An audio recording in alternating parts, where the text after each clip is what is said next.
আসসালামু আলাইকুম রহমতুল্লাহ। আমি ইতিহাস সম্বন্ধে আমি ময়মনসিবদের মুখে শুনেছি যে 1750 দিকে ওনার আদিম চৌধুরীর বাবার নাম ছিল রহিম মুন্সি চৌধুরী। উনি এখানে মাদ্রাসায় পড়তো, এখানে মাদ্রাসা ছিল। মাদ্রাসায় পড়তে পড়তে আমি শুনেছি নাকি জিনের সাথে ওনার দোস্তি ছিল। দোস্তি থাকার পর একসাথেই পড়তে পড়তে একসময় যখন পড়াশোনা শেষ হয়ে যায়, এই মুহূর্তে ওই জিন নাকি বলেছিল, দোস্ত আমি তো আসলে মানুষ না, আমি তো জিন, তো আমাদের তো অনেক ধন সম্পদ আছে, তুমি তো গরিব মানুষ, তুমি আমাদের কাছে কিছু চাও। তখন রহিম মুন্সি বলছিল যে থাক, এগুলো সম্পদ দরকার নেই, আমার যা আছে আমার এমনিতে আমি ভালো আছি। তারপর এই জিনটা মানে নাই, কারণ আমার হাতে দোস্ত পাচ্ছ, তোমার কিছু না দিলে কেমন হয়। পরে এই কথার পরিপ্রেক্ষিতে ওনার কিছু ধন সম্পদ উনি দান করে আর কি ওই রহিম মুন্সি চৌধুরীর। কারণ উনি আসার ওই টাকা পয়সা নিয়ে উনি এই বাড়ির কাজকর্ম শুরু করে।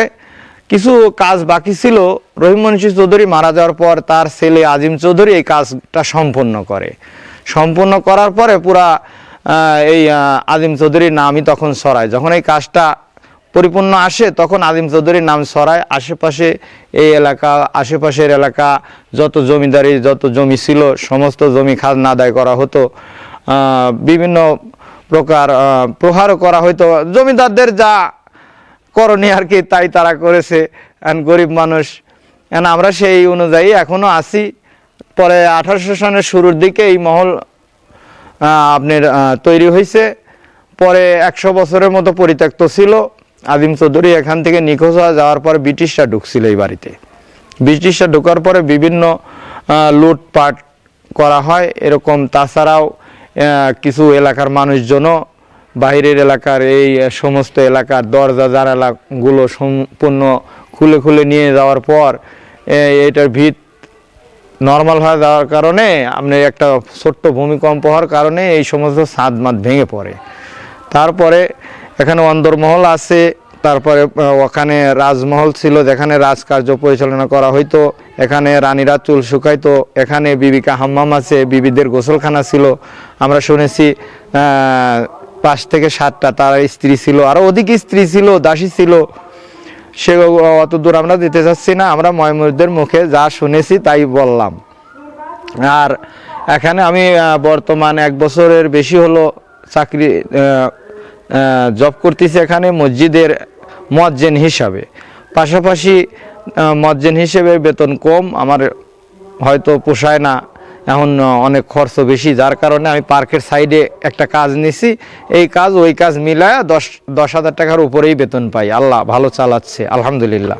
তাছাড়া এখন বর্তমান যে চৌধুরী আছেন আহসান জান চৌধুরী, এনে দায়িত্বরত আছেন। উনি আসলে অত্যন্ত ভালো লোক, আমাদের যথেষ্ট সাহায্য সহযোগিতা করেন। রোজার দিনে আসলে জাকাত ফিতরা দেন। তাছাড়া এমনি অনেক ভালো, এক কথায় আমাদের খুব কেয়ার করে উনি ইনশাল্লাহ। উনি আদিম চৌধুরীর 5ম বংশধর, মানে 5ম বংশধর। সম্পর্ক কি? সম্পর্ক হয়তো নাতি তার পুতি এরকম হতে পারে। 5ম পুরুষের বংশধরে কি আসে কি দাঁড়ায় আসলে আমার জানা নাই। মানে 5ম পূর্ব বংশধরের হাতে এখন? হ্যাঁ, এই জমি হচ্ছে এমন সিস্টেম করা, রহিম মুন্সি চৌধুরী উনি ওয়াকফ করে গেছেন, এমনভাবে ওয়াকফ করে গেছেন যে উনি এই জমি বিক্রি করতে পারবে না, ওনার আত্মীয় স্বজনরাও বিক্রি করতে পারবে না। খেতে পারবে কিন্তু দেখাশোনা করতে পারবে কিন্তু বিক্রি করতে পারবে না, এরকম একটা সিস্টেম করে দিয়ে গেছে। এইভাবেই চলে যাবে, কিন্তু সরকারও কখনো নিতে পারবে না। হ্যাঁ, এইভাবেই আর কি। আমি বেশি কিছু জানি না, পাগল মানুষ ভাই, এই হালকা পাতলা বললাম, কথার মধ্যে ভুল ত্রুটি হতে পারে, আপনারা ক্ষমার দৃষ্টিতে দেখবেন। আসসালামু আলাইকুম ওয়া রাহমাতুল্লাহি ওয়া বারাকাতুহু।